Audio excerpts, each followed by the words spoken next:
अस्सलाम वालेकुम बच्चों। Doctor Qurratulain here. कैसे हैं आप सब लोग, ठीक हो?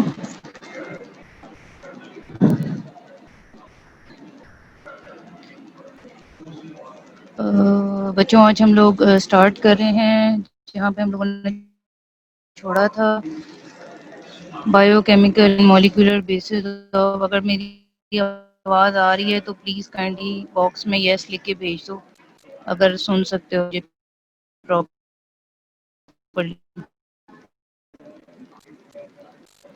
बच्चों यस मैम, आ रही है।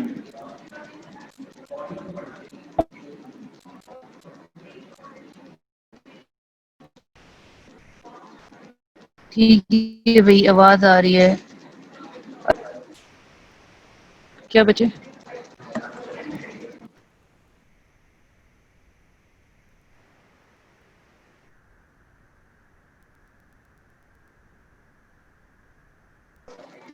आया?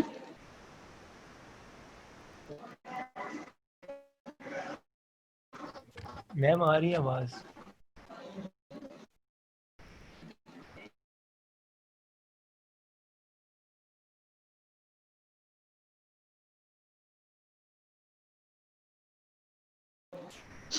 आया?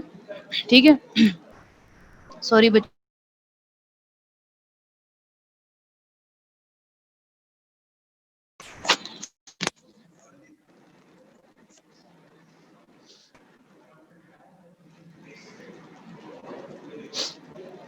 बच्चों आवाज़ आ रही है?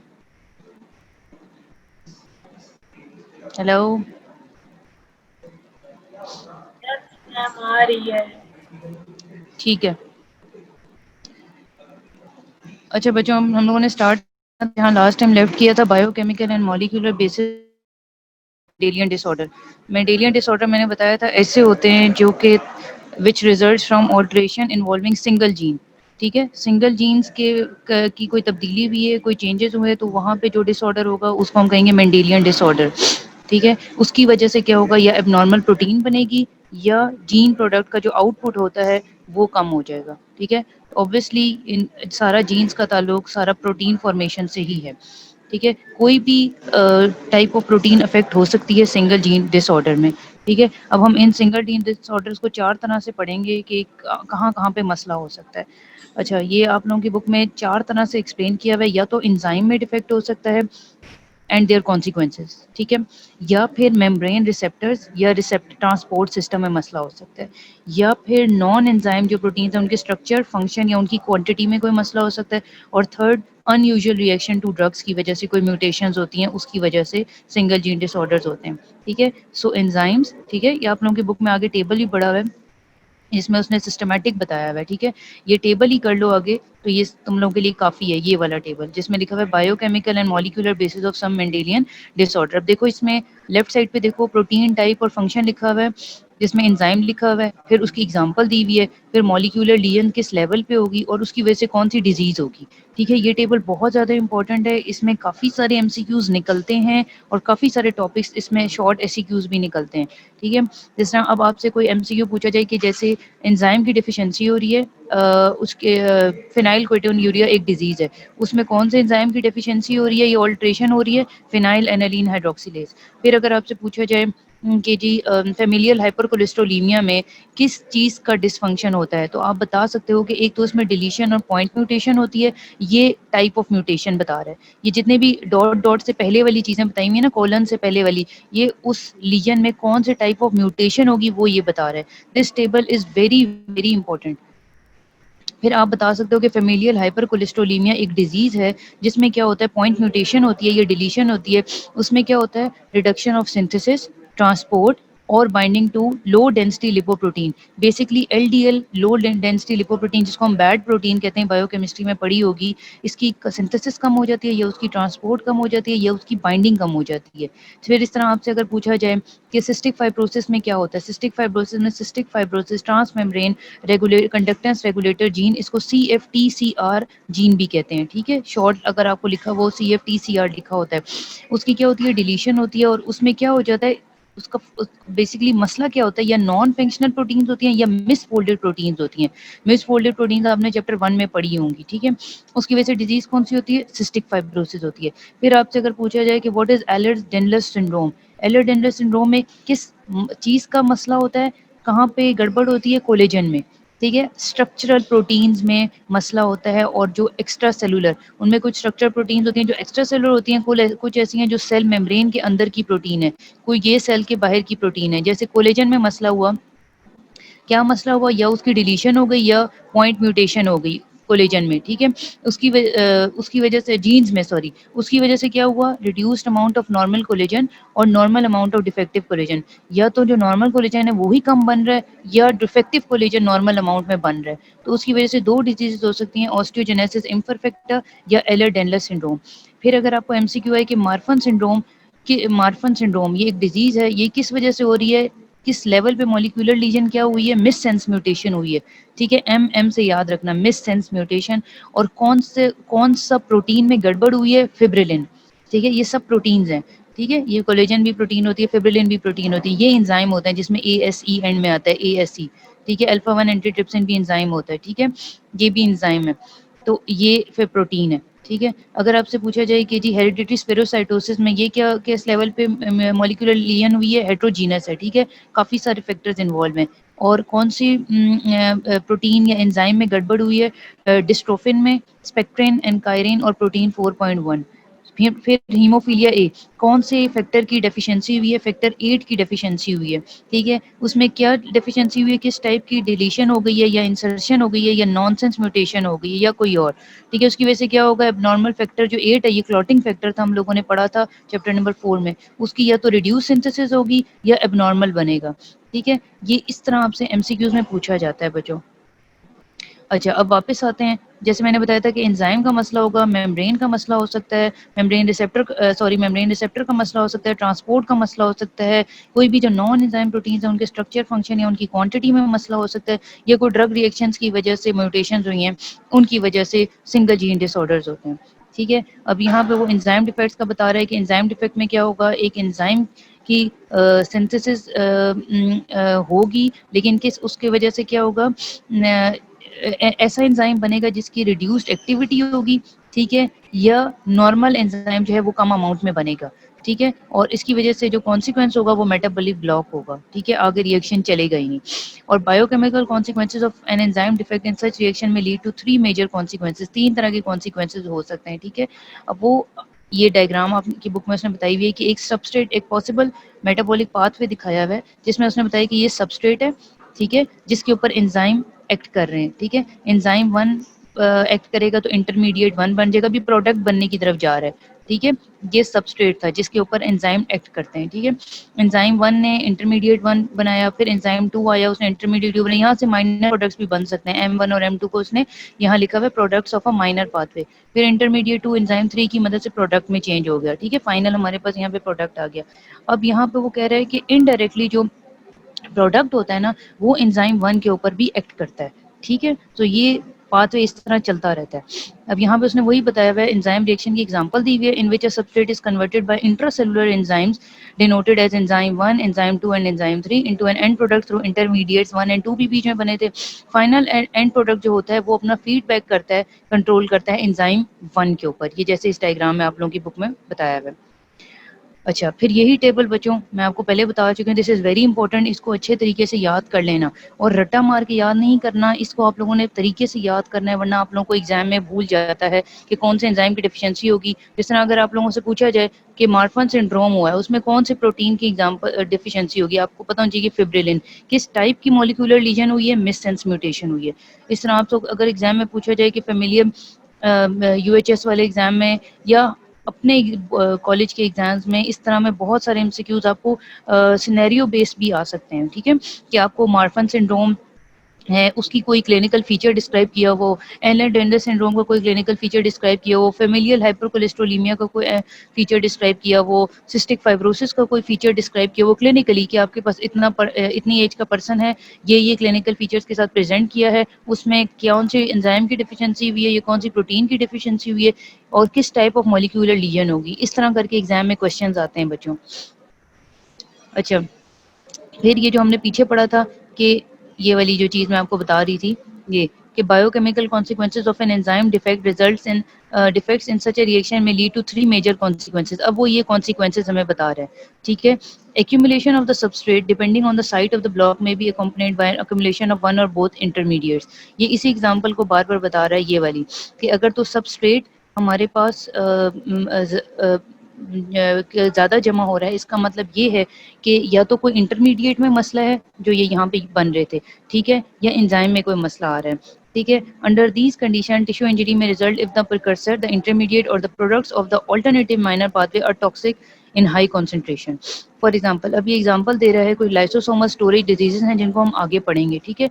उनमें कुछ वो बता रहा है कि जैसे गैलेक्टोसीमिया एक डिजीज है, उसमें किस एंजाइम की डिफिशियंसी होती है, गैलेक्टोज 1 फॉस्फेट यूरिडिल ट्रांसफरेज, ठीक है। गैलेक्टोज से याद रखना है, एंजाइम का नाम भी गैलेक्टोज गैलेक्टोज, और उसकी वजह से एक्यूमुलेशन किसकी होगी, गैलेक्टोज की ही एक्यूमुलेशन होगी और कॉन्सिक्वेंटली टिश्यू का डैमेज हो जाएगा।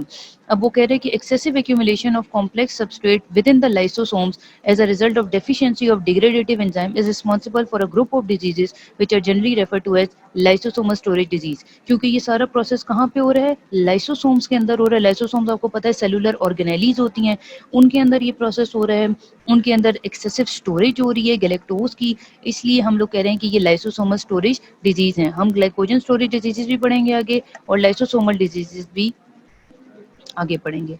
फिर दूसरा कॉन्सिक्वेंस क्या हो सकता है कि enzyme defect can lead to a metabolic block and decrease amount of end product. पहले हमने पढ़ा सबस्ट्रेट का मसला हो सकता है, दूसरा हम पढ़ रहे हैं कि जो एंड प्रोडक्ट बन रहा है वो डिक्रीज अमाउंट में बन रहा है, ठीक है। उसकी एग्जांपल वो आपको दे रहा है कि डिफिशियंसी ऑफ मेलानिन, ठीक है। हमारे स्किन के अंदर नॉर्मली मेलानिन होता है जो हमारे स्किन को कलर देता है, में results from lack of tyrosinase, ठीक है। डेफिशिएंसी ऑफ मेलानिन किस वजह से होगी, कौन से एंजाइम की डेफिशिएंसी होगी, टायरोसिनेज एंजाइम की डेफिशिएंसी होगी।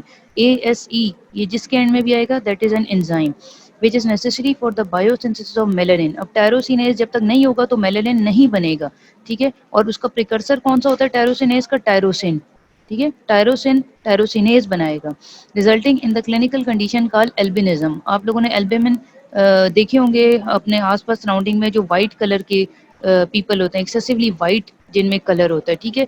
उनमें एक्सेसिव क्वांटिटी होती है, किस चीज़ की होती है,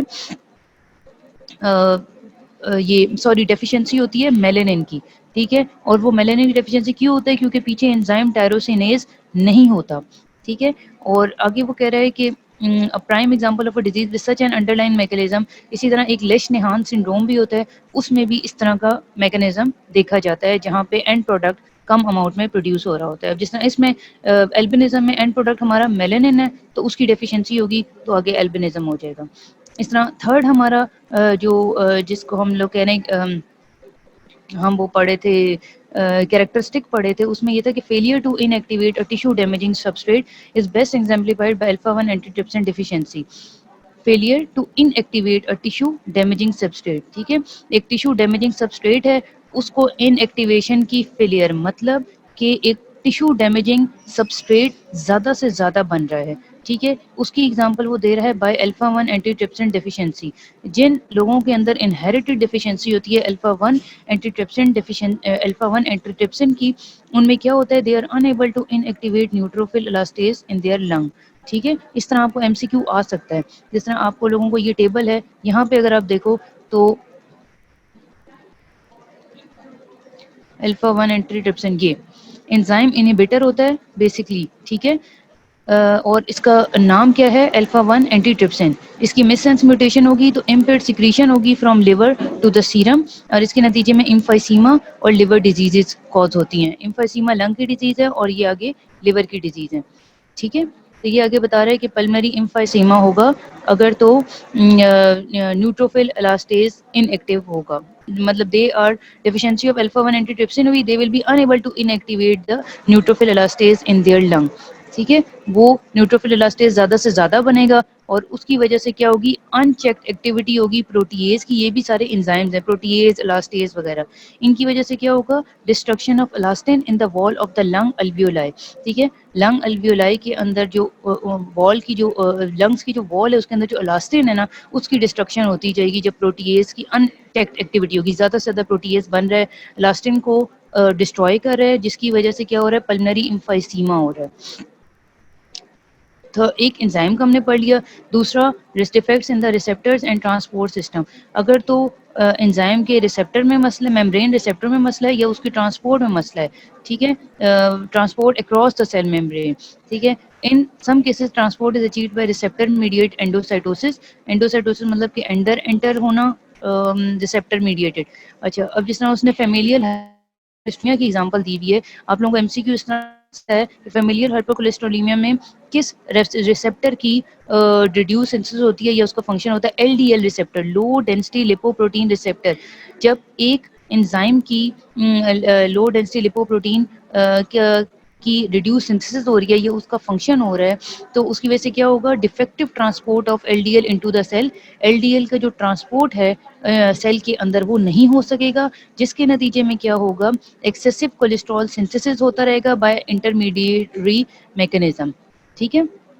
सो एलडीएल लाजमी याद रखना है, एलडीएल रिसेप्टर। इस तरह सिस्टिक फाइब्रोसिस की मैंने आप लोगों को पीछे एग्जांपल दी थी, उसमें क्या हुआ था कि transport mechanism for chloride ion in the exocrine glands, sweat glands, ducts, lungs, pancreas में डिफेक्टिव होती है क्लोराइड आयंस की, ठीक है। सी से सी याद रखना है, chloride ion by mechanism not understood, and chloride ion transport leads to serious injury to the lung and pancreas. और सिस्टिक फाइब्रोसिस में हमेशा लंग्स और पेनक्रियाज को नुकसान पहुंचता है, ठीक है। इस तरह, इसके अलावा जो थर्ड हमने चीज़ पढ़ी थी, that was alteration in the structure, function और quantity of non enzyme protein. जैसे प्रोटीन है, जैसे एज डिजीज या हीमोग्लोबिनोपैथीज, उनमें सारी नॉन एंजाइम प्रोटीन्स के स्ट्रक्चर, फंक्शन या उनकी क्वांटिटी में मसला होता है, ठीक है। जिस तरह वो कह रहा है कि हीमोग्लोबिनोपैथीज जैसे सिकल सेल डिजीज है, ब्लड से रिलेटेड है, ठीक है, being one, all of which are characterized by defects in the structure of the globin molecule, best exemplified by this category, ठीक है। ये आपको पता चाहिए, क्योंकि ये ग्लोबिन नॉन एंजाइम प्रोटीन है तो प्रोटीन, ठीक है, लेकिन नॉन एंजाइम है तो उसके स्ट्रक्चर, फंक्शन या उसकी क्वांटिटी में मसला होता है इन सिकल सेल डिजीज। अच्छा, फिर थर्ड चीज, अच्छा, अब वो हीमोग्लोबिनोपैथीज के अलावा बता रहा है कि thalassaemia results from mutation in the globin gene that affect the amount of the globin chain synthesised, and thalassaemias are associated with reduced amount of structurally normal alpha globin और बीटा ग्लोबिन चेन, ठीक है। Structurally normal alpha और beta globin chain तो बन रही होती है thalassaemia में, लेकिन रिड्यूस्ड अमाउंट ऑफ स्ट्रक्चरली। अब हम स्ट्रक्चर की बात करें तो स्ट्रक्चरली जो नॉर्मल अल्फा और बीटा ग्लोबिन चेन्स हैं थैलेसीमिया में, ठीक है, वो बन रही हैं लेकिन रिड्यूस्ड अमाउंट में। और दूसरी एग्जांपल्स वो बता रहा है, जैसे डिफेक्टिव स्ट्रक्चर प्रोटीन जैसे कोलेजन, स्पेक्ट्रिन, डिस्ट्रोफिन, ठीक है, इनकी वजह से ये बीमारियां होती हैं। जैसे कोलेजन की रिड्यूस सिंथेसिस हो रही है, या डिफेक्टिव स्ट्रक्चरल प्रोटीन्स की में बता रहा है इन इन प्रोटीन्स का मसला होगा। जैसे कोलेजन का होगा तो हम ऑस्टियोजेनेसिस इम्परफेक्टा कहेंगे, स्पेक्ट्रिन का होगा तो एस से याद रखना हेरिडिटरी स्फेरोसाइटोसिस, या फिर डिस्ट्रोफिन का मसला होगा तो मॉलिक्यूलर डिस्ट्रोफीज, ठीक है। इन प्रोटीन्स के डिफेक्टिव स्ट्रक्चर, मतलब इन प्रोटीन्स का अगर स्ट्रक्चर डिफेक्टिव हो जाएगा तो ये बीमारियां आगे से होंगी। इसके अलावा फोर्थ चीज़ थी, किसी भी ड्रग्स की वजह से एंजाइम्स डेफिशिएंसीज की वजह से होती हैं after exposure to the affected individual to certain drugs, ठीक है। क्लासिक एग्जांपल उसकी कौन सी है, जेनेटिकली ससेप्टेबल इंडिविजुअल में deficiency of the enzyme G6PD under normal. कुछ ड्रग्स ऐसी हैं, ड्रग इंड्यूस्ड इंजरीज, ठीक है, जो किसको अफेक्ट करेंगी, जो जाके ससेप्टेबल इंडिविजुअल्स जिनके अंदर फर्ज करें डेफिशिएंसी है एक एंजाइम G6PD में, ठीक है, उनमें जाके मसला करेंगी, ठीक है। Under normal condition glucose 6 phosphate dehydratase deficiency does not result in disease, but normal condition, normal conditions में जहाँ पे G6PD डेफिशिएंसी होती है वहाँ पे डिजीज नहीं होगी। लेकिन अगर आपने कोई ऐसी ड्रग दे दी, ठीक है, जैसे आपने कोई एंटी मलेरियल ड्रग दे दी, जैसे प्राइमाक्विन है, आपने दे दिया हो, उस पेशेंट को G6PD डेफिशिएंसी भी है, उसके अंदर इनहेरिटेडली G6PD डेफिशिएंसी मौजूद है, और ऊपर से आपने किसी को कोई एंटी मलेरियल ड्रग दे दी है, तो उसके अंदर सीवियर हीमोलिटिक एनीमिया हो जाएगा, ठीक है, उसके रेड ब्लड सेल्स टूटना फूटना शुरू हो जाएंगे, ठीक है। इसलिए एक पेशेंट की ड्रग हिस्ट्री जानना बहुत ज़रूरी होता है, ठीक है, कि उसने कौन सी मेडिसिन ले ली है खुद से, या उसके अंदर इनहेरिटेडली किस एंजाइम की डेफिशिएंसी है, ठीक है। उन पेशेंट्स को नॉर्मली, ऐसे पेशेंट्स के अंदर कोई ना कोई मसला चल रहा होता है तो उनको पहले से पता होता है कि मैं जी फलानी चीज़ मेरे नुकसान पहुंचाती है, या ये ड्रग की वजह से मुझे मसला हो जाता है, तो डॉक्टर्स प्रिस्क्राइब नहीं करते। ड्रग हिस्ट्री वगैरह, पास हिस्ट्री जानना बहुत ज़रूरी होता है। अच्छा, फिर disorder associated with defects in structure proteins, जो हमारा ये आज का टॉपिक है, जिसको हम स्टार्ट करेंगे। अच्छा, इसके अंदर बच्चों पीछे अगर आप ये टेबल देखो, तो मैंने इस टेबल में आप लोगों को क्लियर बताया था कि अगर स्ट्रक्चर प्रोटीन्स के अंदर मसला है, अब इस आगे जितना भी मैं टॉपिक पढ़ाऊंगी ना आज, ठीक है, वो हम ये दो चीज़ें पढ़ेंगे, एक्स्ट्रा सेलुलर और सेल मेम्ब्रेन। सेल मेम्ब्रेन भी नहीं, हमारा ज़्यादातर एक्स्ट्रा सेलुलर प्रोटीन्स के ऊपर ध्यान होगा। ठीक है, it is a very very important topic. Ehlers Danlos syndrome, Marfan syndrome, ये दोनों बहुत इंपॉर्टेंट हैं एससीक्यू के लिहाज से भी और एमसीक्यू के लिहाज से भी। ठीक है, अब आप इस टेबल पे तवज्जो दोगे, ठीक है, और हम इसको डिटेल से पढ़ते जाएंगे। मार्फन सिंड्रोम पहले पढ़ते हैं। क्या डिसऑर्डर है? कनेक्टिव टिश्यू का प्रोसेस डिसऑर्डर है। ठीक है, connective tissue collagen, vice versa हम यूज़ करते हैं। ठीक है, कनेक्टिव टिश्यू यूज़ करते हैं, स्पेसिफिक प्रोटीन जब हम कहते हैं तो हम उसको कोलेजन का वर्ड यूज़ करते हैं। Manifested principally by changes in the skeletal, eyes and cardiovascular system. ठीक है, यहाँ पे इन 3 ऑर्गन्स में ये स्पेसिफिकली मैनिफेस्ट होती हैं। इसकी प्रेवलेंस 1 इन 5000 है। ठीक है, और 70 to 85% केसेस फैमिलियल होते हैं, जैसे रन करते रहते हैं। और ट्रांसमिट कैसे होती है? ऑटोसोमल डोमिनेंट इनहेरिटेंस से। सो इस पैराग्राफ में अगर आप देखो तो 5 से 6 एमसीक्यूज बन जाते हैं। ठीक है, एक तो कनेक्टिव टिश्यू डिसऑर्डर है, फिर अगर आप देखो तो कौन सी ऑर्गन्स को इफेक्ट करते हैं, अगर आप ऊपर से शुरू करो तो आइज और स्केलेटन और सीवीएस, कार्डियोवैस्कुलर सिस्टम, हार्ट वगैरह। ठीक है, और ऑटोसोमल डोमिनेंट है। कुछ केसेस स्पोरेडिक भी होते हैं और कुछ न्यू म्यूटेशन से भी अराइज कर सकते हैं। अच्छा, इसकी पैथोजेनेसिस में सबसे ज़्यादा इंपॉर्टेंट है कि it result from inherited defect in an extracellular glycoprotein called fibrillin 1। अगर आप इस टेबल को पीछे देखो तो हम लोगों ने इसमें पहले से ही इस प्रोटीन का नाम पढ़ लिया था। ये मार्फन सिंड्रोम के, इधर देखो मिससेंस म्यूटेशन हुई, कौन सी प्रोटीन? फिब्रिलिन, फिब्रिलिन लिखा हुआ है, फिब्रिलिन 1 वैसे इसका नाम होता है। ठीक है, there are two fundamental mechanisms by which loss of fibrillin leads to the clinical manifestation of Marfan syndrome। ठीक है, दो वो कह रहे हैं कि फंडामेंटल मैकेनिज्म्स होते हैं जिनकी वजह से ये प्रोटीन लॉस हो जाती है। क्या? Loss of structural support in microfibril rich connective tissue and excessive activation of transforming growth factor beta signalling. ठीक है, ये दो मैकेनिज्म याद रखने हैं। या तो माइक्रोफिब्रिल, एक तो फिब्रिलिन है, एक माइक्रोफिब्रिल रिच कनेक्टिव टिश्यू है, उसका स्ट्रक्चरल सपोर्ट खत्म हो गया। दूसरा, transforming growth factor beta signalling की एक्सेसिव एक्टिवेशन हो रही है। ठीक है, एक्सेसिव एक्टिवेशन होगी तो ज़्यादा से ज़्यादा जिसे कह लो ना कि फिब्रिलिन लॉस हो रहा है। ठीक है, वो यहाँ ये बताना चाह रहा है। सो अगर पैथोजेनेसिस आपसे पूछी जाए तो आप लोगों को बच्चों पता होना चाहिए।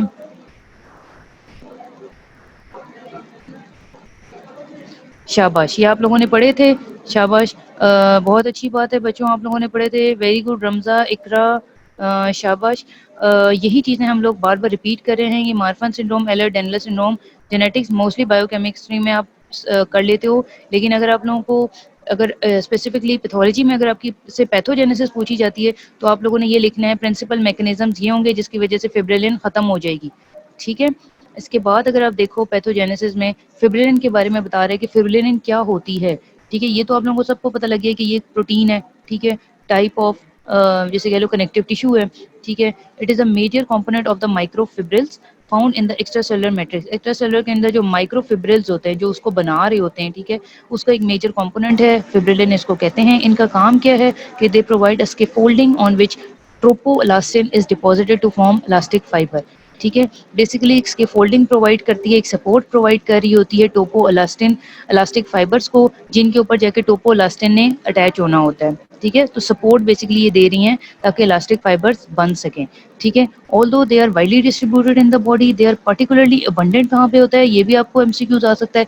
पर्टिकुलरली अबंडेंट कहाँ है? एओर्टा में, लिगामेंट्स में, ciliary zones that support the lens. ठीक है, these tissue are predominantly affected in the Marfan syndrome. जैसे हमने कहा था कि सीवीएस अफेक्ट होता है, तो सीवीएस से आप लोग ये याद कर सकते हो कि एओर्टा में, ठीक है, अबंडेंट है।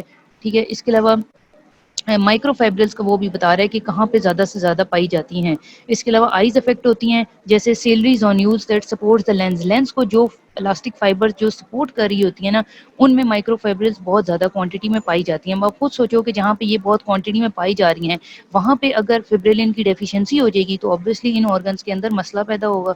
ठीक है, इसके अलावा लिगामेंट्स, स्ट्रक्चरल सपोर्ट, स्केलेटन की, ठीक है, वहाँ पे कोई मसला होगा तो ऑब्वियसली स्केलेटल सिस्टम अफेक्ट होगा। सो ये 3 ऑर्गन्स बेसिकली अफेक्ट होते हैं मार्फन सिंड्रोम में। फिब्रिलिन का वो आगे मजीद बता रहा है कि 2 इसकी होमोलोगस फॉर्म्स होती हैं, एक फिब्रिलिन 1 होती है, एक फिब्रिलिन 2 होती है, ठीक है। 2 सेपरेट जीन्स की वजह से इनकोडेड होती हैं, FBN1, ठीक है। FB आपने फिब्रिलिन से याद रखना है, FBN 1 and 2 they are mapped on the chromosome, इस क्रोमोसोम के ऊपर वो पाई जाती है 15q21, 5q23, ठीक है, रिस्पेक्टिवली। म्यूटेशन ऑफ फिब्रिलिन 1 जिससे पहला जीन है FBN1 underlie the Marfan syndrome, and mutation of the related FBN2 genes are less common, and they give rise to congenital contractural arachnodactyly, an autosomal dominant disorder characterized by skeletal abnormalities. ठीक है, अब वो कह रहे हैं कि FBN1 की जब म्यूटेशन होगी तो मोस्ट प्रोबेबली मार्फन सिंड्रोम होगा, लेकिन अगर FBN2 की जो कि लेस कॉमन है उसकी वजह से एक और डिजीज वो बता रहा है स्केलेटल सिस्टम की ऑटोसोमल डोमिनेंट डिजीज है जिसको हम कहते हैं कंजेनिटल कॉन्ट्रेक्चुरल रेक्नोडेक्टाइली। जहाँ भी डेक्टाइली का वर्ड आ रहा है इसका मतलब है कि डिजिट से रिलेटेड है, कॉन्ट्रेक्चुरल है इसका मतलब है स्केलेटल से रिलेटेड है, और कंजेनिटल है इसका मतलब है कोई डिजीज है जो ऑटोसोमल डोमिनेंट है या रिसेसिव है। लेकिन predominantly congenital contractural arachnodactyly is an autosomal dominant disorder.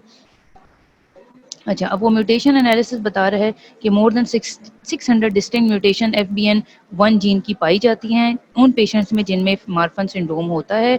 Most of these are missense mutation, पीछे भी पढ़ चुके हैं, 10,000 दफ़ा पढ़ चुके हैं। अब इसको एग्जाम में कोई भूला तो वो फिर अपना हशर देखेगा मेरे से। Missense mutation that give rise to abnormal fibrillin 1। अच्छे तरीके से ये सारी चीज़ें याद करनी हैं बच्चों, इनको भूलना नहीं है। ये जेनेटिक थोड़ी कंफ्यूज करती है बट भूलना नहीं है, मैं बार बार रिपीट कर रही हूँ।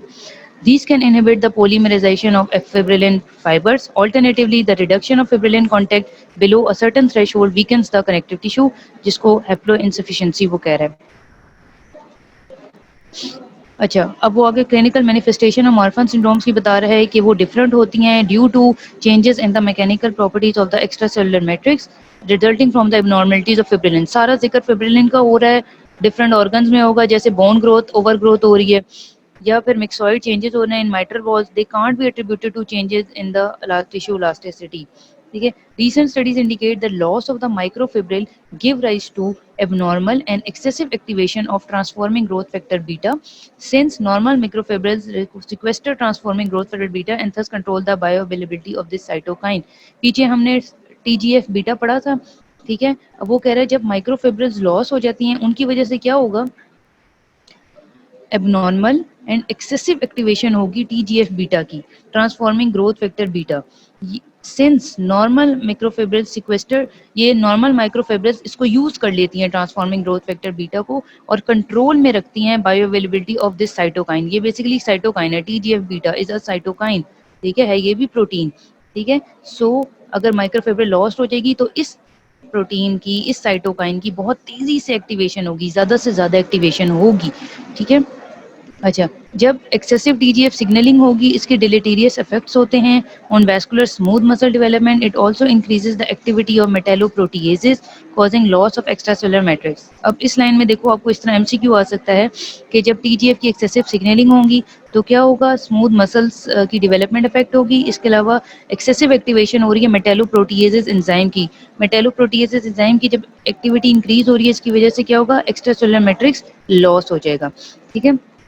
वो बता रहे हैं कि आप दो तरह से ऑब्जर्व कर सकते हैं। First, in small number of individual with clinical feature of Marfan syndrome there are no mutation in FBN1 but instead gain of function mutation in genes that encode TGF beta receptor, ठीक है। फिब्रिलिन and FBN1 की कोई mutation नहीं हुई है, लेकिन gain of function mutation किस में हुई है, TGF बीटा में।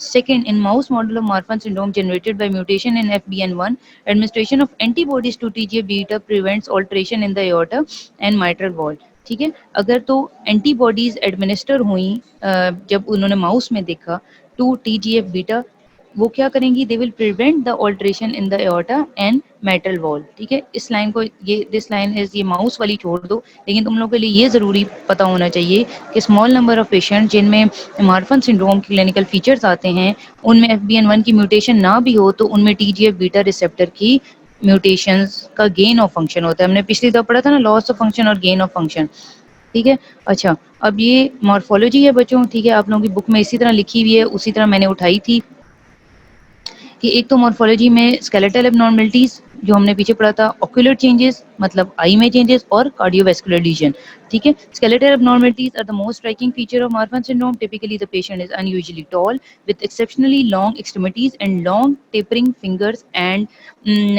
toes, ठीक है। अगर आपको क्लिनिकल सिनेरियो वाइज एग्जाम में तो आपको इस तरह आएगा कि एक टॉल पेशेंट है, ठीक है, बहुत ही tall, exceptionally tall, unusually tall, उसकी लंबी लंबी एक्सट्रीमिटीज़ हैं, मतलब हाथ बहुत लंबे हैं, उसकी टांगें बहुत लंबी लंबी हैं, उसकी टेपरिंग फिंगर्स हैं, ठीक है, लंबी सी और टेपरिंग फिंगर्स होती हैं, ठीक है, और टोज पाँव की भी, ठीक है। उसके जो जॉइंट के लिगामेंट्स हैं, हैंड और फीट के जो जॉइंट्स के लिगामेंट हैं वो बहुत ज़्यादा लैक्स हैं, बहुत ज़्यादा फ्लेक्सिबल हैं, suggesting that the patient is double jointed.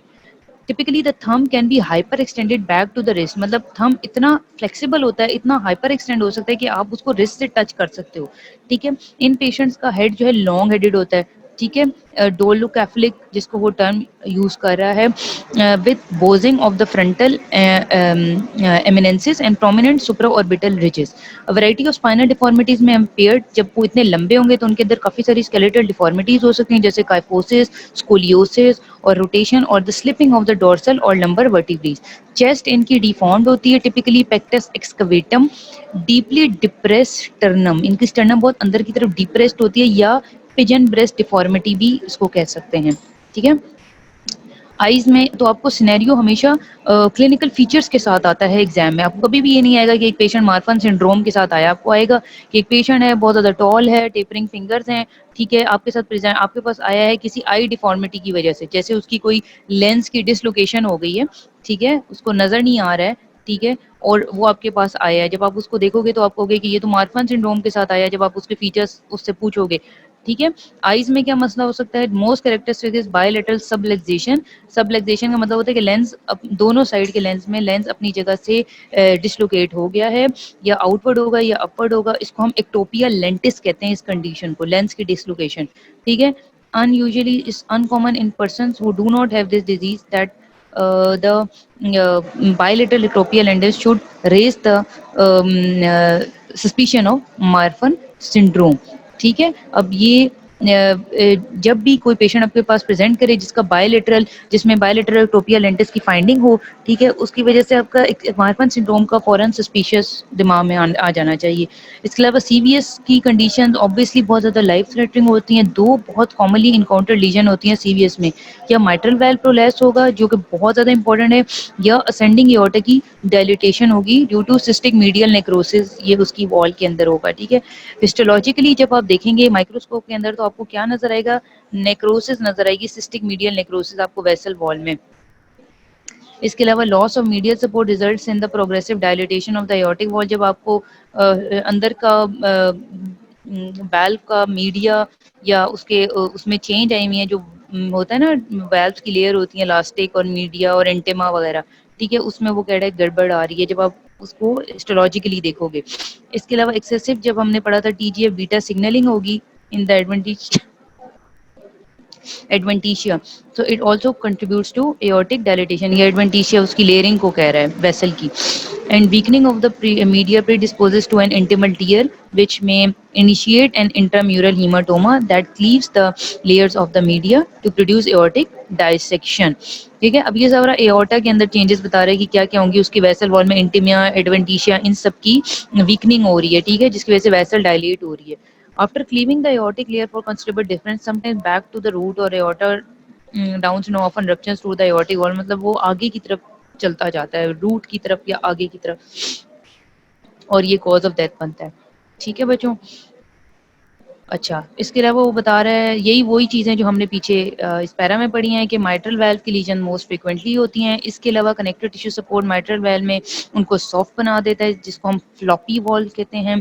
और वेल्वुलर लीजन कहाँ तक एक्सटेंड हो सकती हैं, टू द कॉर्डियर टेंडिनी, जिसकी वजह से माइट्रल रीगर्ड होता है। So basically you have to remember the mitral valve. इसके अलावा ट्राइकस्पिड वेल्व में भी यही चेंजेस देखी जा सकती हैं, and rarely in the aortic valve. Echocardiography अगर आप देखें, it enhances greatly enhances the ability to detect the cardiovascular abnormality in these patients. अच्छा, आगे वो कह रहा है कि जो आपको लेजेंड्स अभी टिपिकली हमने मार्फन सिंड्रोम में देखी हैं, वो टिपिकल मार्फन सिंड्रोम आपको बताती हैं। Ocular changes, cardiovascular and skeletal, ठीक है। Patient with prominent eye or cardiovascular changes may have few skeletal abnormalities, while others with striking changes in the body habitus have no eye changes. ठीक है, अब वो कह रहा है ऐसे भी पेशेंट्स होते हैं जिनमें प्रोमिनेंट आई चेंजेस हो सकते हैं, सीवियर चेंजेस होते हैं, लेकिन उनकी स्केलेटल एबनॉर्मलिटीज नहीं होंगी। इसके अलावा कुछ ऐसे आपके पास पेशेंट प्रेजेंट करेंगे जिसमें स्केलेटल चेंजेस होंगी लेकिन आई में चेंजेस नहीं होंगी। ठीक है, सो फैमिलियल इंटरफैमिलियल वेरिएबिलिटी एग्जिस्ट करती है। इसके अलावा सच वेरिएशंस की इन वेरिएशंस की वजह से जो मार्फन सिंड्रोम का diagnosis it is clinically based on the so called revised Ghent criteria, जिसको हम कहते हैं रिवाइज्ड गेंट क्राइटेरिया। एंड इस क्राइटेरिया में हम पेशेंट की फैमिली हिस्ट्री, जो उसके क्लिनिकल फीचर्स हैं, कार्डिनल साइंस का मतलब होता है important clinical signs, in the absence of family history या प्रेजेंस और एब्सेंस ऑफ फिब्रिलन म्यूटेशन, ये हम रिवाइज गेंट क्राइटेरिया में सारा स्टडी करते हैं। ठीक है, in general major involvement of the four organs जैसे स्केलेटल, कार्डियोवैस्कुलर, ऑक्यूलर या स्किन, ठीक है, इनकी होनी चाहिए, मतलब इन 4 ऑर्गन्स में से 2 ऑर्गन्स की इन्वॉल्वमेंट होनी चाहिए या किसी भी दूसरे ऑर्गन की माइनर इन्वॉल्वमेंट होनी चाहिए। आप उसको लेबल करने के लिए Marfan syndrome revise Ghent criteria में हम ये स्टडी करते हैं। ठीक है, अब वही आगे बताया हुआ है कि मोर देन 600 डिफरेंट म्यूटेशंस होंगी दैट अफेक्ट द फिब्रिलिन लोकस जब एक मार्फन सिंड्रोम की वेरिएबिलिटी पे मार्फन सिंड्रोम की वेरिएबिलिटी उस पर डिपेंड करती है। अच्छा, हमारा जो मेन ट्रीटमेंट होता है मेडिकल ट्रीटमेंट इस एडमिनिस्ट्रेशन ऑफ बीटा ब्लॉकर हम देते हैं। बीटा ब्लॉकर क्या करेंगे, रिड्यूस करेंगे हार्ट रेट को, एओर्टिक वाल्व के ऊपर जो वॉल के ऊपर एओर्टा की वॉल के ऊपर जो स्ट्रेस आ रहा है उसको कम करते हैं।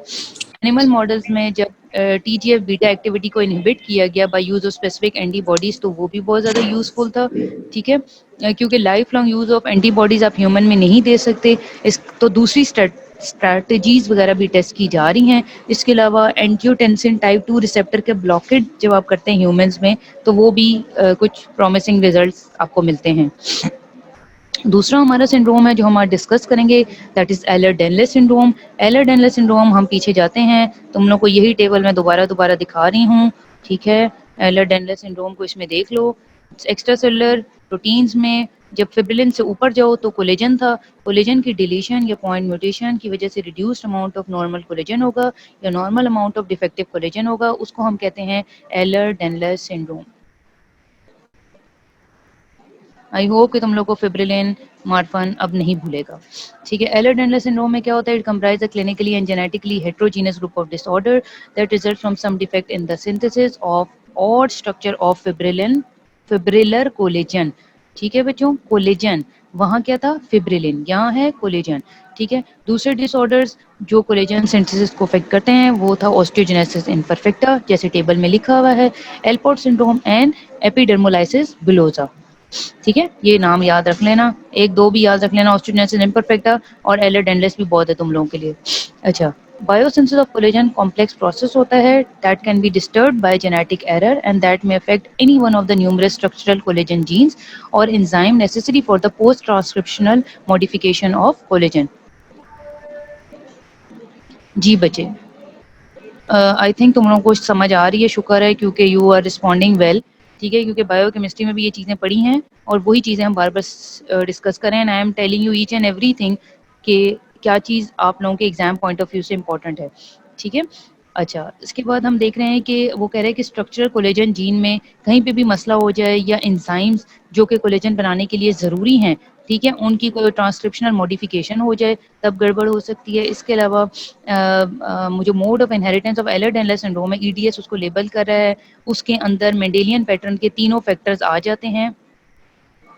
उनको देखते हुए एलर-डेनलेस सिंड्रोम के 6 वेरिएंट्स बनाए गए हैं। ठीक है, क्लासिफिकेशन ऑफ एलर-डेनलेस सिंड्रोम ये तुम लोगों की बुक से टेबल उठाया है। 6 टाइप्स इसकी बनाई गई हैं, 1 2 3 4 5 6। ठीक है, और ये 7A, B और 7C। ठीक है, so basically Ehlers Danlos syndrome are previously classified by Roman numerals and parenthesis show previous numeral equivalents. ठीक है, अब इनको आप लोगों ने बच्चों याद करना होगा कि टाइप 1 और 2 क्लासिक टाइप होती है जिसमें किस चीज़ का मसला होता है, स्किन एंड जॉइंट हाइपरमोबिलिटी होगी, एट्रोफिक स्कार्स होंगे और इजी ब्रूजिंग होगी। अगर आप देखो तो ये सारे ऑटोसोमल डोमिनेंट आ रहे हैं एक्सेप्ट टाइप 6 जिसको काइफोस्कोलियोसिस कह रहे हैं, वो ऑटोसोमल रिसेसिव है। यहाँ देखो तो वो जीन का बता रहा है कि किस जीन में मसला होगा। दो हमारे पास सिर्फ ऑटोसोमल रिसेसिव हैं एhlers-Danlos सिंड्रोम के वेरिएंट्स में, one is type 6 and the other is type 7C। 6 and 7C they are autosomal recessive, और रेस्ट जितने भी हैं दे आर ऑटोसोमल डोमिनेंट। अब देखो क्लासिक की अगर आपके पास एक क्लासिक ईडीएस प्रेजेंट करता है 1 एंड 2, उसमें क्या होगा, उसमें स्किन और जॉइंट हाइपर मोबाइल होंगे, स्कार्स एट्रोफिक हो जाएंगे और इजी ब्रूजिंग होती है ऐसे पेशेंट में। COL5A1 एंड COL5A2 के जीन डिफेक्ट होता है। हाइपर मोबिलिटी अगर 2 आप देखें तो उसमें जॉइंट्स हाइपर मोबाइल होते हैं, पेन होता है एंड डिसलोकेशन होती है जॉइंट की, वो भी ऑटोसोमल डोमिनेंट है। जीन डिफेक्ट का हमें नहीं पता। नंबर 4 अगर आप देखें तो दैट इज वैस्कुलर, इसमें थिन स्किन होती है, आर्टीरियल और यूटेराइन रप्चर हो सकता है, ब्रूजिंग इजीली होती है, स्मॉल जॉइंट्स की हाइपर एक्सटेंसिबिलिटी होती है, और COL3A1 की जीन डिफेक्ट होता है। इसके अलावा टाइप 6 अगर आप देखें तो काइफोस्क्यूलियोसिस उसको कह रहे हैं, जिसमें हाइपोटोनिया के जॉइंट लैग्स होंगे, कंजेनिटल स्कोलियोसिस, जहाँ पे स्कोलियोसिस का मतलब आ जाए ना तो उसका मतलब होता है कि वर्टिब्रल डिफेक्ट आ गया है, ठीक है, या ऑकुलर फ्रिजिलिटी जिसको कह रहे हैं। अब देखो आपसे पूछा, अगर आपको हम पूछें कि एhlers-Danlos सिंड्रोम में कौन सा जीन डिफेक्ट होगा, लाइसिल हाइड्रोक्सिलेज, उसमें पेशेंट आपको कैसे प्रेजेंट करेगा, उसके जॉइंट्स होंगे, बहुत ज़्यादा लेग्स होंगे, कंजेनिटली स्कोलियोसिस होगा, उसकी कमर मुड़ी हुई होगी, बेंड होगी, ठीक है, ऑकुलर आई की चेंजेस आएंगी, हाइपोटोनिया होगा, बॉडी की टोन बहुत कम होगी। फिर 7A अगर आप देखें और बी देखें तो अर्थ्रोक्लेजिया, इसमें सिवियर जॉइंट हाइपर मोबिलिटी होती है, स्किन चेंजेस माइल्ड होते हैं, स्कोलियोसिस और ब्रूजिंग इजीली होती है, COL-A1 COL-A2 का जीन डिफेक्ट होता है, and dermatosparaxis type 7C recessive है, जिसमें सिवियर स्किन फ्रेजिलिटी होती है, क्यूटिस लेक्स एंड ब्रूजिंग, सब स्किन से रिलेटेड इसमें चेंजेस आएंगी। और कौन से एंजाइम जीन का डिफिशियंसी होगी, प्रो कोलेजन एंड पेप्टाइडेज, ठीक है। आगे वही उसने बार बार डिस्कस किए हुए हैं आपकी बुक में, ठीक है। जो जो टिश्यूज जिनके अंदर कोलेजन बहुत रिचली पाया जाता है, जैसे स्किन है, हमारे लिगामेंट्स हैं, हमारे जॉइंट होते हैं, वो सब हमारे ईडीएस के वेरिएंट्स में शो होते हैं, ठीक है। एबनॉर्मल जब कोलेजन फाइबर्स होंगे उसकी वजह से जो जॉइंट की टेंसाइल उसकी स्ट्रेंथ है वो कम हो जाएगी, स्किन अगर टेंस नहीं होगी तो वो हाइपर एक्सटेंसिबल हो जाएगी, ठीक है। अगर आप देखो कि ओल्ड एज में हमारी स्किन के ऊपर बहुत ज़्यादा झुर्रियाँ सी आ जाती हैं, वो क्यों होता है, क्योंकि हमारी आहिस्ता आहिस्ता टाइम के साथ हमारा कोलेजन फाइबर्स रिलैक्स हो जाते हैं ना बहुत ज़्यादा, और जॉइंट्स हाइपर मोबाइल होते हैं ऐसे पेशेंट्स के, ठीक है। और these features permit the grotesque contortion such as bending the thumb backward to touch the forearm and bending the knee forward to create almost a right angle. It is believed that most contortionists have one of the EDS. कंटोर्शनिस्ट मतलब जो अपनी body को बहुत ज़्यादा contour, बहुत bend कर लेते हैं, ठीक है, जैसे सर्कस वगैरह में देख लो, या अगर नी को आप बेंड करके ऑलमोस्ट राइट एंगल बना दो, या फिर आप अपना थंब जो है वो पीछे फोर आर्म के ऊपर टच कर लो, ठीक है। A predisposition to joint dislocation, however, is one of the prices paid for this virtuosity. The skin is extraordinarily stretchable, extremely fragile, and vulnerable to trauma. Skin के बारे में याद रखना है कि स्किन बहुत ज़्यादा स्ट्रेची होती है इन पेशेंट की, क्योंकि कोलेजन का मसला हुआ होता है। अच्छा, माइनर इंजरीज की वजह से गैपिंग डिफेक्ट प्रोड्यूस हो सकते हैं, सर्जिकल रिपेयर हो जाती है लेकिन ग्रेट डिफिकल्टी के साथ, क्योंकि ऐसे पेशेंट्स में कोलेजन की एबनॉर्मल है ना, तो जब कोलेजन ही प्रॉपर नहीं होगा तो नॉर्मल टेंसाइल स्ट्रेंथ जॉइंट की हो ही नहीं सकेगी या स्किन की हो ही नहीं सकेगी। बेसिक डिफेक्ट अगर आप इन इटैलिक लेटर्स को पढ़ो तो इसमें क्या लिखा हुआ है कि the basic defect in the connective tissue may lead to the serious internal complications, ठीक है। जब आप देखो, जब बॉडी का स्किन, उसके लिगामेंट्स और जॉइंट्स नहीं होंगे तो वेसल भी ऑब्वियसली इफेक्ट होंगी, उसकी वजह से क्या होगा कि जो रप्चर है कोलोन का या लार्ज आर्टरीज का, वैस्कुलर ईडीएस में होता है, या ऑकुलर फ्रिजिलिटी होगी जिसकी वजह से कॉर्निया रप्चर हो सकता है, रेटिनल डिटैचमेंट हो सकती है, ठीक है। डायफ्रेगमेटिक, हमारा डायफ्राम भी हमारा एक मस्कुलर ऑर्गन है ना, उसका हर्निया हो सकता है जिसको हम क्लासिक ईडीएस कहते हैं, ठीक है। जब आर्टरीज अफेक्ट हो रही है तो हम उसको कहते हैं वैस्कुलर ईडीएस। जब हमारा जो काइफोस्कोलियोसिस ईडीएस है, जो कि type I think it was 6, ठीक है, उसमें हमारा देख लो, उसमें हमारी कॉर्निया रप्चर हो रही है, कॉर्निया की रेटिनल डिटैचमेंट हो रही है, और हमारा जो क्लासिक ईडीएस है उसमें हमारी स्किन और जॉइंट हाइपर मोबाइल होते हैं, ठीक है। सो उसको हम और उसमें स्केलेटल भी हाइट्रोफिक स्कार, इजी ब्रूजिंग होती है, तो इस वजह से उसमें डायफ्रेगमेटिक हर्निया वगैरह भी कॉमन हो सकता है, उसको क्लासिक ईडीएस में पढ़ेंगे। ठीक है। इसके अलावा मॉलिक्यूलर जो इसके हैं वो सेवरल इसके बेसिस बायोकेमिकल मॉलिक्यूलर लेवल पे हैं।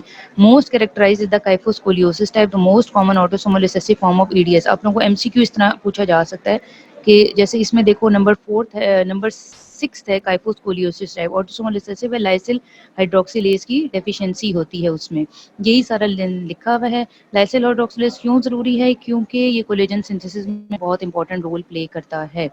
एंजाइम ऐसा एंजाइम जो कि नेसेसरी है for the hydroxylation of lysine residues. Affected patient में रिड्यूस्ड अमाउंट होती है इस एंजाइम की, लाइसिल हाइड्रोक्सिलेज की, क्योंकि हाइड्रोक्सिलिन बहुत ज़रूरी है कोलेजन फाइबर बनाने के लिए। जब लाइसिल हाइड्रोक्सिलेज की डेफिशिएंसी होगी तो ऑब्वियसली कोलेजन सिंथेसिस सही नहीं हो सकेगी, और अगर कोलेजन सिंथेसिस हो भी रही है तो उसके अंदर नॉर्मल स्ट्रक्चरल स्टेबिलिटी नहीं होगी। अब वो वैस्कुलर टाइप ऑफ ईडीएस बता रहा है कि किस वजह से हुई थी, क्योंकि एबनॉर्मल टाइप ऑफ ये वाली वैस्कुलर कौन सी है, नंबर 4 कहाँ गई ये। अच्छा यहाँ पे बच्चों ये वैस्कुलर को उसने नंबर 4 लेबल किया हुआ है, ठीक है। और यहाँ आप लोगों के थ्योरी में उसने लिखा हुआ है एबनॉर्मलिटीज ऑफ टाइप 3 कोलेजन, ठीक है। इसको आपने कंफ्यूज नहीं करना, ये ईडीएस का वेरिएंट है नंबर 4th, लेकिन कोलेजन 4 टाइप्स के होते हैं ना, type 1, type 2, type 3, type 4, collagen की भी 4 टाइप्स होती हैं, ठीक है। तो जो ईडीएस का वैस्कुलर टाइप है उसमें टाइप 3 कोलेजन एबनॉर्मल होता है। आप लोगों को एमसीक्यूज आ सकता है, आप ये ना कंफ्यूज करना कि वैस्कुलर टाइप ईडीएस में तो टाइप 4 थी, ये 3 क्यों लिखा हुआ है? ये टाइप 3 कोलेजन की डेफिशिएंसी हो रही है। कोलेजन भी आगे से 4 टाइप्स का होता है ना, ठीक है। ये टाइप की this form is genetically heterogeneous होती है, ठीक है, क्योंकि इसमें at least 3 distinct types of mutations होती हैं which affect the col 3A1 gene which encode the collagen type 3, ठीक है। अच्छा, some affect the rate of synthesis of pro alpha 1 chain, other affect the secretion, and still other leads to the synthesis of structurally abnormal type 3 collagen. So basically type 3 collagen में मसला आ रहा है, या उसकी synthesis में, ठीक है, या secretion of type 3 pro collagen में, या structurally abnormal synthesis of type 3 collagen में, ठीक है। सम म्यूटेंट एलील भी होते हैं which behave as dominant negative and thus produce severe phenotypic effect physically, जो अपेरेंटली आपको पेशेंट नजर आता है। मॉलिक्यूलर स्टडीज से हमें ये पता लगा है कि जो रैशनल बेसिस होती है पैटर्न ऑफ ट्रांसमिशन का या क्लिनिकल फीचर्स का, they are that are characteristic of this variant. First because the vascular type EDS is, अब ये वैस्कुलर ही हम पढ़ें, ठीक है।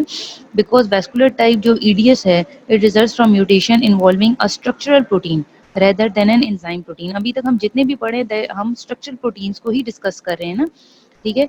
And autosomal dominant pattern of inheritance था इसका, जैसे पीछे टेबल में पढ़ा था। Secondly because blood vessel and intestines are known to be rich in type 3 collagen, and abnormality of this collagen is consistent with structural defects in these organs, ठीक है।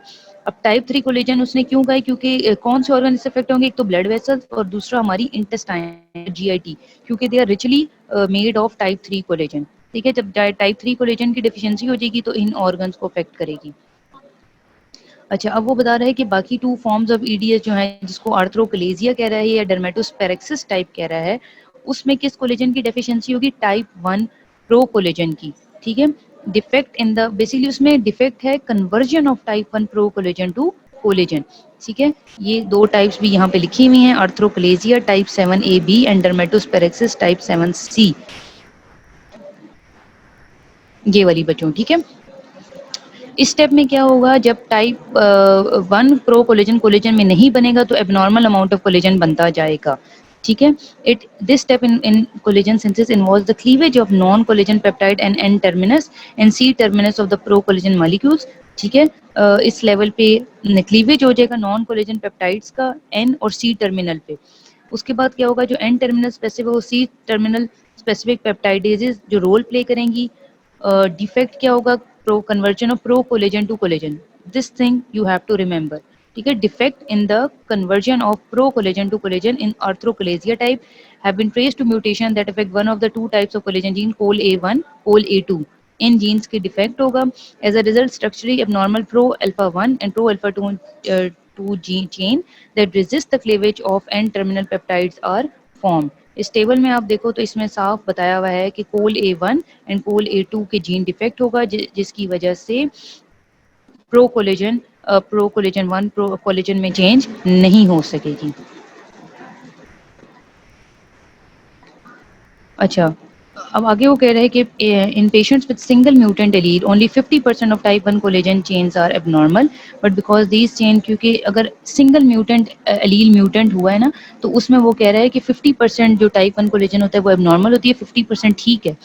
Because these chain interfere with the formation of normal collagen helices, heterozygotes manifest the disease। लेकिन वो कह रहा है क्योंकि ये chains, जो कोलेजन चेन्स हैं, ये नॉर्मल कोलेजन हेलिसिस की फॉर्मेशन में इंटरफेयर कर सकती हैं, इसके इस तरह से हेट्रोजाइगोस जो होते हैं नॉर्मली डिजीज को मैनिफेस्ट कर देते हैं। नॉर्मली हम कहते हैं ना होमोजाइगस जो होते हैं वो डिजीज मैनिफेस्ट करते हैं, यहाँ पे डिफरेंट केस है।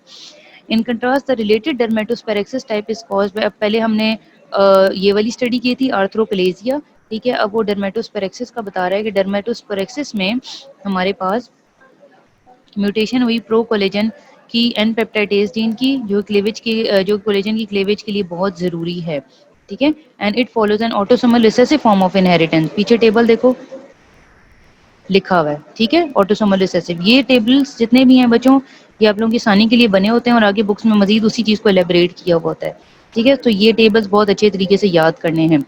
अब वो फाइनली जो लास्ट टाइप है हमारी, वो बता रहा है कि the common thread in the EDS is some abnormality of the collagen.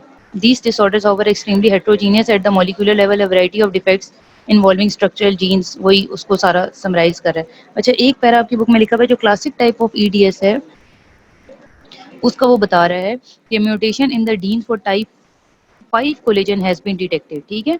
आप टेबल में देखो तो कोल 5A एंड कोल 5A2 लिखा हुआ है। ये 5 और A और 3 जितने भी नंबर्स लिखे हुए हैं ना, इसका मतलब है टाइप ऑफ कोलेजन, ठीक है।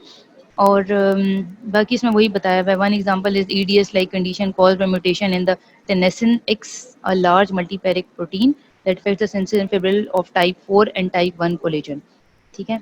ये एक डिजीज बताई हुई है, ईडीएस लाइक कंडीशन होती है जिसमें टेनेसिन एक्स एक प्रोटीन होती है, उसकी म्यूटेशन हो जाती है जिसकी वजह से type 4 and type 6 and type 1 collagen नहीं बनता।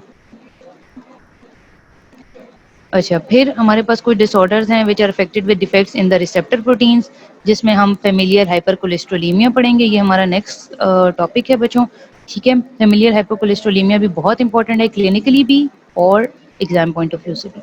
आज जो हमने दोनों टॉपिक पढ़े हैं एलर्डेनलिस एंड मार्फन, ये दोनों एग्जाम पॉइंट ऑफ व्यू से भी बहुत इंपॉर्टेंट है, इनको अच्छे तरीके से करना है, ठीक है। रोज का रोज पढ़ना है। फेमिलियर हाइपरकोलेस्ट्रोलीमिया को थोड़ा सा हम स्टडी कर लेते हैं कि इसमें क्या होता है।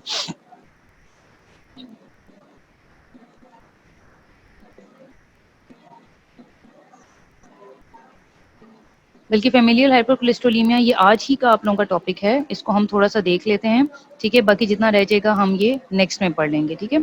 फेमिलियल हाइपरकोलेस्ट्रोलीमिया में क्या होता है, रिसेप्टर डिजीज है, ठीक है। अब हम वो डिजीज पढ़े हैं जिनमें डिफेक्ट है रिसेप्टर प्रोटीन्स का, ठीक है। अब रिसेप्टर प्रोटीन्स, ठीक है बच्चों, हाँ इस टॉपिक को थोड़ा सा भी कवर कर लेते हैं, बाकी जो रह जाएगा वो नेक्स्ट क्लास में कर लेंगे। फेमिलियर हाइपोकोलेस्ट्रोलीमिया इंपॉर्टेंट टॉपिक है, most frequently occurring Mendelian disorder है। इसमें डिफेक्ट किस चीज़ का हो रहा है, रिसेप्टर प्रोटीन का, ठीक है। अगर आप पीछे टेबल देखो मेंडेलियन डिसऑर्डर का, तो उसमें रिसेप्टर डिसऑर्डर में जहाँ मसला हुआ है वो that is familial hypercholesterolemia. It is a consequence of mutation in the gene encoding the receptor for LDL which is involve in the transport and metabolism of cholesterol, LDL, ठीक है। ये मैंने आपको पहले भी टेबल में भी एक्सप्लेन कर दिया था, उसके ट्रांसपोर्ट में या उसके रिसेप्टर में कुछ मसला हुआ है। As a consequence of receptor abnormality loss of feedback control होगा, ठीक है। And elevated level of cholesterol होंगे that induce the premature atherosclerosis leading to an increase chances of myocardial infection. LDL के रिसेप्टर में मसला हुआ, उसकी which is involve in the transport and metabolism of cholesterol. जब एलडीएल रिसेप्टर के अंदर मसला हुआ है, इसका मतलब है कि कोलेस्ट्रॉल की abnormally increased amount of accumulation होती जाएगी। जब कोलेस्ट्रॉल ज़्यादा से ज़्यादा वेसल्स के अंदर बनेगा, बढ़ेगा, पैदा हो, वहाँ पे जमता जाएगा, तो प्री मेच्योर एथेरोस्क्लेरोसिस होती जाएगी, जिसकी वजह से इंक्रीज रिस्क ऑफ एमआई होता है। ये बहुत ज़्यादा important most commonly occurring Mendelian disorder है, 1 in 500 पीपल्स को अफेक्ट कर सकता है। और बर्थ से ही इन लोगों में प्लाज्मा कोलेस्ट्रॉल लेवल की एलिवेशन होती है, जिसकी वजह से इन पेशेंट में टेंडिनस जेंथोमास वगैरह होते हैं। Pre mature atherosclerosis adult life से ही होना शुरू हो जाती है। और जो होमोजाइगोट्स होते हैं उनमें डबल डोज होती है म्यूटेंट जीन की, सिवियरली अफेक्टेड होते हैं। They are 5 fold to 6 fold elevation in plasma cholesterol level. इनके अंदर स्किन के अंदर जेंथोमास वो होते हैं जो फैट के डिपोजिशन होती है ना, coronary cerebral peripheral vascular atherosclerosis होती है इन इंडिविजुअल के अंदर, ठीक है? और ऐसे पेशेंट में जहाँ पे फ़ेमिलियल हाइपरकोलेस्टेरोलेमिया होता है, वहाँ पे 20 इयर्स से भी कम लोगों में एमआई के चांसेस होते हैं, ठीक है? अच्छा, आप लोगों की बुक में बच्चों normal cholesterol metabolism and transport बताया हुआ है, which is a very important topic, ठीक है? बायोकेमिस्ट्री में you have studied all of this, we will revise here कि नॉर्मल कोलेस्ट्रॉल का मेटाबॉलिज्म और ट्रांसपोर्ट कैसा होती है, ठीक है? हमारी बॉडी का जो 7% बॉडी का कोलेस्ट्रॉल होता है ना, वो प्लाज्मा के अंदर सर्कुलेट करता है, प्रीडोमिनेंटली किस फॉर्म में? एलडीएल की फॉर्म में। एमसीक्यू के भी आपको याद होना चाहिए कि किस फॉर्म में ट्रेवल करता है? LDL. And the amount of cholesterol is influenced by its synthesis and catabolism, and the liver plays a crucial role in both of these process, ठीक है? लिवर के अंदर हो रहा है, इसके अलावा लिवर इंपॉर्टेंट रोल प्ले करता है इस एलडीएल की सिंथेसिस, सॉरी कोलेस्ट्रॉल की सिंथेसिस और कैटाबॉलिज्म एलडीएल पे बहुत ज़्यादा डिपेंड करता है और लिवर इसमें इंपॉर्टेंट रोल प्ले करता है, ठीक है? अब लिवर एलडीएल का मेटाबॉलिज्म बताया हुआ है, रोल ऑफ लिवर इसकी सिंथेसिस में लिवर का रोल और उसकी क्लियरेंस सारा बताया हुआ है, ठीक है? अगर आप यहाँ से देखो स्टार्ट करो तो ये लिवर सेल्स हैं, ये वेरी लो डेंसिटी लिपोप्रोटीन बना रहे हैं, ठीक है? एपोसी B100 एंड एपोसी हेल्प कर रहा है। अच्छा, यहाँ पे देखो, अगर आप देखो तो उसने लेबल किया हुआ है, ये जो रेड कलर के हैं ये कोलेस्ट्रॉल एस्टर्स हैं और सी जो है वो ट्राइग्लिसराइड्स हैं, ठीक है? ये सारे लिपिड्स हैं, ठीक है? एपोसी और B100 के साथ मिलके साथ apo E VLDL is converted, ये अंदर चला गया, ये हमारे पास दिखाया हुआ है फैट सेल्स, ठीक है? यहाँ पे ये फैट सेल्स हैं, लाइपोलाइसिस हो गई वेसल के अंदर जाके, ये मसल दिखाया हुआ है, VLDL की लाइपोलाइसिस हो गई, तोड़ फोड़ हो गई, फिर B100 और एपो ई की, यहाँ पे एपो सी ने कंट्रीब्यूट किया था और यहाँ पे एपो ई, ठीक है? B100 की मदद से ये इंटरमीडिएट डेंसिटी लिपोप्रोटीन में चेंज हो गया, पहले क्या था? Very low density lipoprotein, then we have intermediate density lipoprotein, फिर इंटरमीडिएट डेंसिटी लिपोप्रोटीन B100 की मदद से लो डेंसिटी लिपोप्रोटीन में कन्वर्ट हो गया। अब लो डेंसिटी लिपोप्रोटीन को आप देखो तो it is fully formed of cholesterol asters, यहाँ पे पीले रंग के छोटे बॉल्स अब गायब हो चुके हैं, विच वर द ट्राइग्लिसराइड्स, ठीक है? अब इसमें वो बता रहा है कि रिसेप्टर मीडिएटेड क्लियरेंस भी हो जाती है एलडीएल की, या अदर क्लियरेंस हो जाती है, ठीक है? फिर से यहाँ पे साइकिल चल रहा है, यहाँ पे देखो दो तरह के बन रहे थे, एक हमारे पास आईडीएल से एलडीएल बन रहा था, या आईडीएल डायरेक्टली दोबारा लिवर सेल्स के ऊपर जाके एलडीएल रिसेप्टर्स पे अटैच हो रहा था, या एलडीएल की फॉर्म में लिवर में चला गया, ठीक है? पूरा का पूरा ये लिवर सेल है, या फिर आईडीएल की फॉर्म में लिवर के अंदर चला गया और वहां से फिर लिवर इसको VLDL और फिर IDL और फिर LDL और एक साइकिल चलता रहता है। नीचे भी लिखा हुआ है कि low density lipoprotein metabolism and role of the liver in its synthesis and clearance, lipolysis of very low density lipoprotein by lipoprotein lipase in the capillaries releases the triglycerides which are then stored in the fat cells and used as a source of energy in skeletal muscle, ठीक है? यहाँ पे जो yellow colour के balls थे, red वाले cholesterol asters थे, और वो बता रहा है जो येलो कोलेस्ट्रॉल एस्टर्स होते हैं ना, जब VLDL की लाइपोलाइसिस होती है, तोड़ फोड़ होती है by the help of lipoprotein lipases enzymes, तो जो मसल्स और फैट के अंदर ये सारे ट्राइग्लिसराइड्स चले जाते हैं, ये येलो बॉल सारे कहाँ चले गए? ये फैट सेल्स हैं और ये मसल्स हैं, इनके अंदर वो चले गए और वहाँ पे वो सोर्स ऑफ एनर्जी बनेंगे इन द स्केलेटल मसल्स। अच्छा, फर्स्ट स्टेप वही है, अब इसी डायग्राम को बाकी एलेबरेट किया हुआ है, sorry I will take your 5-10 minutes extra, I will like to finish this, क्योंकि हमारा एक सीक्वेंस बना हुआ है, आई होप कि आप लोग माइंड नहीं करोगे, we will just finish this topic, ठीक है? क्योंकि हमने डायग्राम में सारा स्टडी कर लिया है, सो आई वांट कि ये इसका सीक्वेंस टूटे ना। फर्स्ट स्टेप होगा is the secretion of very low density lipoprotein by the liver into the blood stream. Good, excellent class, बहुत अच्छे बच्चे हो भाई तुम लोग। अच्छा, फर्स्ट स्टेप क्या है? Low density lipo VLDL, very low density lipoprotein ने liver by the is the secretion of very low density lipoprotein by the liver into the blood stream, ठीक है? लिवर से ब्लड स्ट्रीम के अंदर, अब आप एरो देखो, लिवर से ब्लड स्ट्रीम के अंदर VLDL चला गया। VLDL particles are rich in the triglyceride, but they also contain lesser amount of cholesterol esterol. When a VLDL particle reaches the capillaries of adipose tissue or muscle, it is cleaved by the lipoprotein lipases, वही चीज जो मैंने बताई है, and it will extract most of the triglycerides, जितने yellow balls हैं triglycerides के वो लिवर में और फैट सेल्स में चले गए हैं, ठीक है? द रिजल्टिंग मॉलिक्यूल क्या है? IDL, which is intermediate density lipoprotein, or intermediate density is reduced in the triglyceride content and is enriched in the cholesterol esterol, but it retained two of the three apoprotein B100 and E present in the parent VLDL receptor, लेकिन वो कह रहे हैं इसके अंदर B100 और ApoE होगा, जो ये यहाँ शो किया हुआ है, ठीक है? B100, ठीक है? यहाँ ApoC कोलेस्ट्रॉल का के लिए यूज कर रहा था और अब ApoE वो यूज कर रहा है।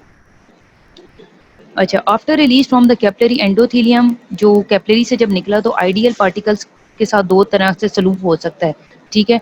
50% जो न्यूली फॉर्म्ड आइडियल है रैपिडली लिवर ले लेता है बाय रिसेप्टर मीडिएटेड ट्रांसपोर्ट, जैसे ये आप एरो देख रहे हो, रिसेप्टेड मीडिएटेड क्लियरेंस ऑफ आइडियल हो रहा है।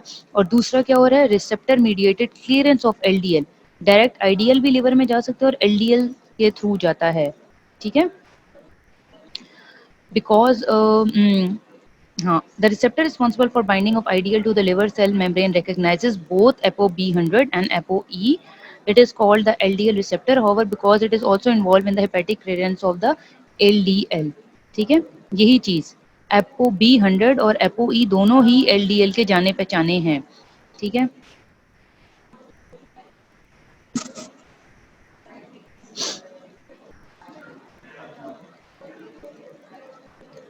आईडीएल के, सॉरी, ठीक है। It is called the LDL receptor, ठीक है, इसको हम एलडीएल रिसेप्टर कहेंगे, however because it is also involve in the hepatic clearance of LDL, ठीक है। ये receptor mediated clearance of IDL ये यहाँ से हो रही है, और receptor mediated clearance of LDL, conversion of IDL to LDL B100, ठीक है। In the liver cell, IDL is recycled to generate VLDL. The IDL particles not taken up by the liver are subjected to further metabolic processing that removes most of the remaining triglyceride and ApoE, yielding cholesterol-rich LDL particle. IDL basically क्या है, it is the intermediate and major source of plasma LDL. ठीक है, IDL से ही LDL बना था ना। There seems to be two mechanisms for removal of the LDL from plasma. One is mediated by an LDL receptor and other by receptor for oxidised LDL, scavenger receptor जिसको वो कह रहा है, ठीक है। आगे हम देखते हैं वो क्या चीज़ है। एलडीएल की क्लियरेंस वो बता रहे हैं दो तरीकों से हो सकती है।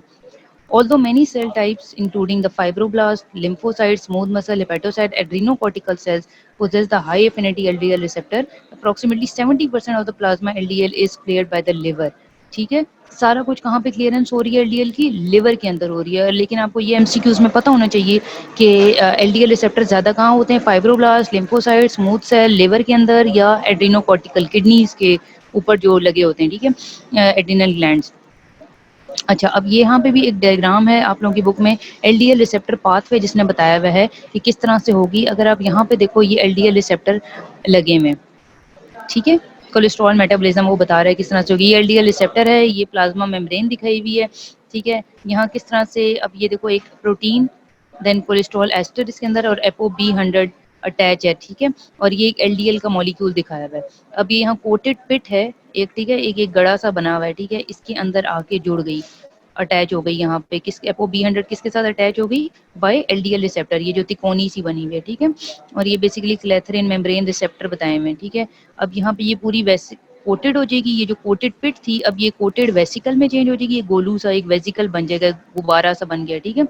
अब यहाँ पे वेसिकल के साथ एंडोसोम्स, जब वेसिकल के ये साइड पे ये कोटेड वेसिकल्स के साइड पे ये जो लेयरिंग है ये खत्म होती जाएगी, तो वो एंडोसोम हम उसको नाम दे देंगे, और साथ ही वो खत्म हो जाएगी, ऐसा ऐसा एंडोसोम उसको खा लेंगे,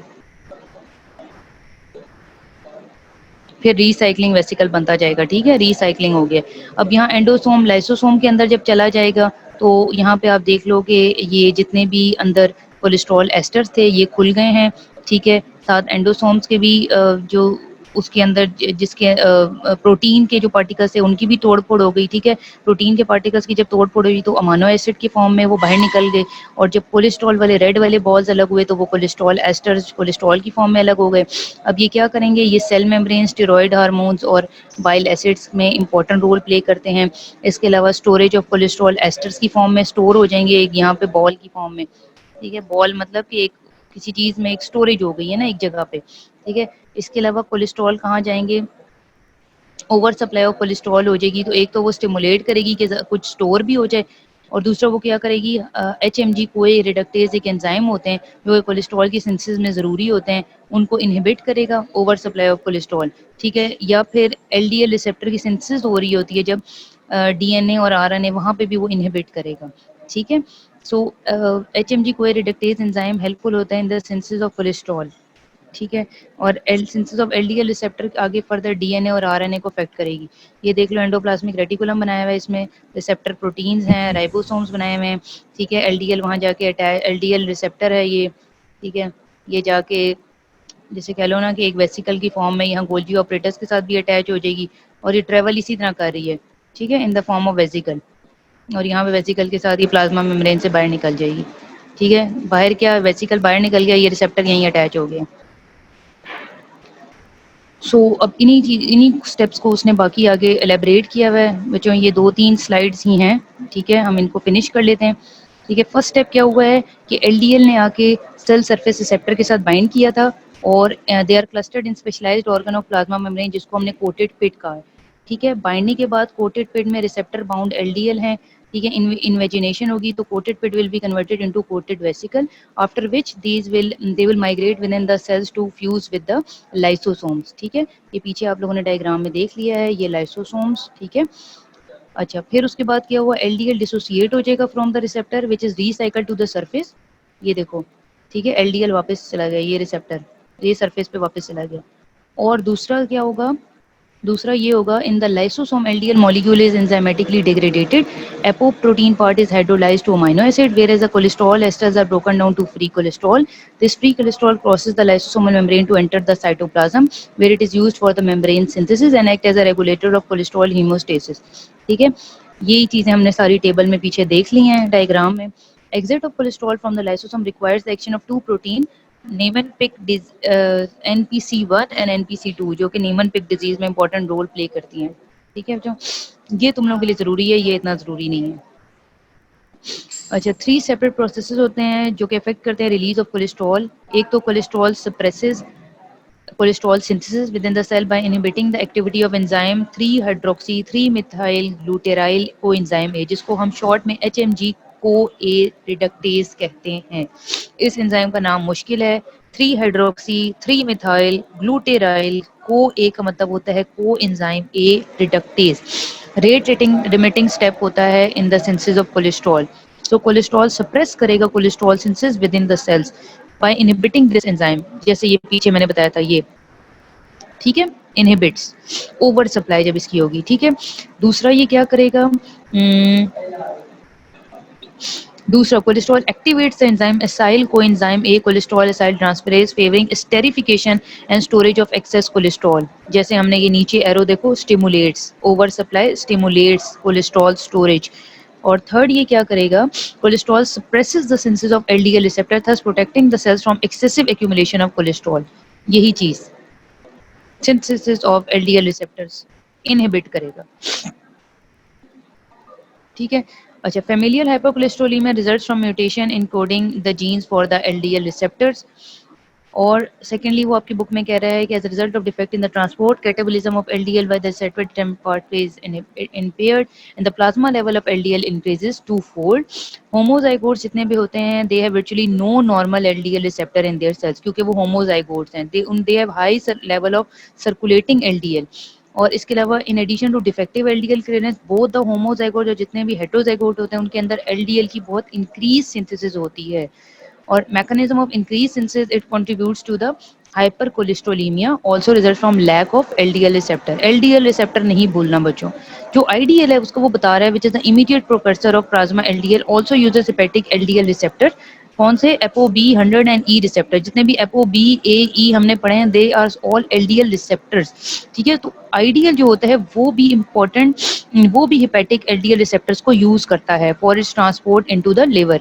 और फेमिलियल हाइपोकोलेस्ट्रोलेमिया में इम्पेयर्ड आइडियल ट्रांसपोर्ट होती है into the liver, secondarily diverts a greater proportion of plasma IDL into the precursor pool for plasma LDL.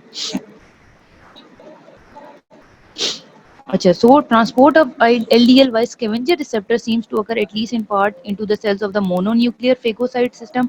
scavenger मतलब होता है खाना टाइप, ठीक है ना। monocyte और macrophage have receptor for chemically altered LDL। normally the amount of LDL transported along this scavenger receptor pathway is less than that mediated by the LDL receptor dependent mechanism। दो type हमने पढ़े थे ना, एक था LDL receptor mediated, दूसरा scavenger system। तो scavenger system से जो ट्रांसपोर्ट पाथवे होती है वो लेस जो एलडीएल ट्रांसपोर्ट होती है is less than that mediated by LDL receptor mediate mechanism. In the face of hypercholesterolaemia however there is marked increase in the scavenger receptor mediated trafficking of LDL cholesterol into the cells of the mononuclear phagocyte system and possibly the vascular valve। और ये ज़ैंथोमास वगैरह और premature atherosclerosis में helpful होते हैं। यहाँ पे याद रखने वाली चीज़ ये है कि मोनोसाइट और मैक्रोफेजेस जितने भी हमारे इन्फ्लेमेटरी सेल्स हैं, they also have receptor for chemically altered LDL.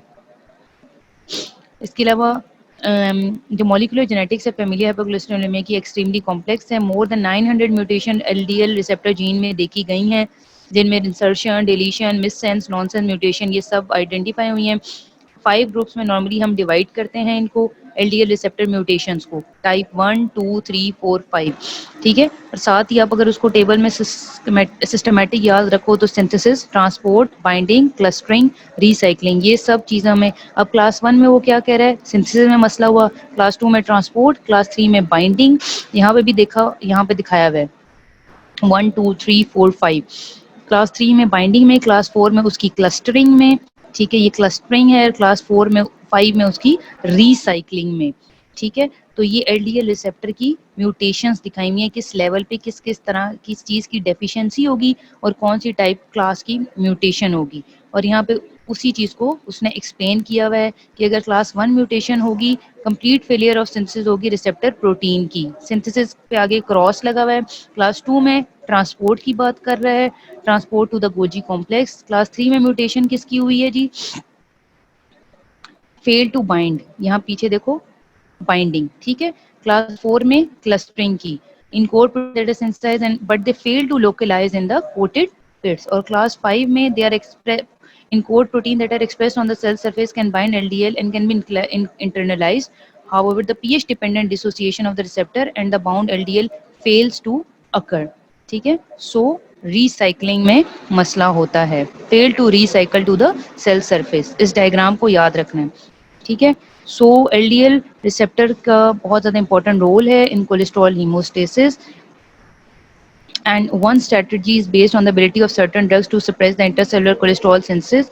drugs वगैरह जो statins widely use होती हैं in the prevention of ischemic heart disease, ठीक है। और इसके अलावा ऐसे एंजाइम्स जो कि इनहिबिट करेंगे by certain drugs हैं which suppress intracellular cholesterol synthesis by inhibiting the enzyme HMG CoA reductase को इनहिबिट करेंगी ताकि आगे कोलेस्ट्रॉल मजीद ना बने, ठीक है। तो ये बच्चों हमारा फेमिलियल हाइपर कोलेस्ट्रोलीमिया था, इनहेरिटेड एंजाइम डिफिशिएंसीज जो हमने पढ़ा। अच्छा, अब नेक्स्ट हम डिफेक्ट इन एंजाइम्स पढ़ेंगे, जिसमें हम lysosomal storage disease, glycogen storage diseases पढ़ेंगे। ये हमारा नेक्स्ट टॉपिक होगा इंशाल्लाह। सी यू ऑन वेडनेसडे। और आई होप आप लोगों को समझ आ गया होगा, कुछ ना कुछ तो समझ आ ही गया होगा। जो चीज़ें बताई हैं अच्छे तरीके से घर में भी पढ़नी है, ठीक है। So see you all on Wednesday. आप लोगों का ज़्यादा टाइम नहीं लूँगी। Study hard, work hard and show good results to main exam. Okay बच्चों, see you all on Wednesday इंशाल्लाह। Have a nice weekend.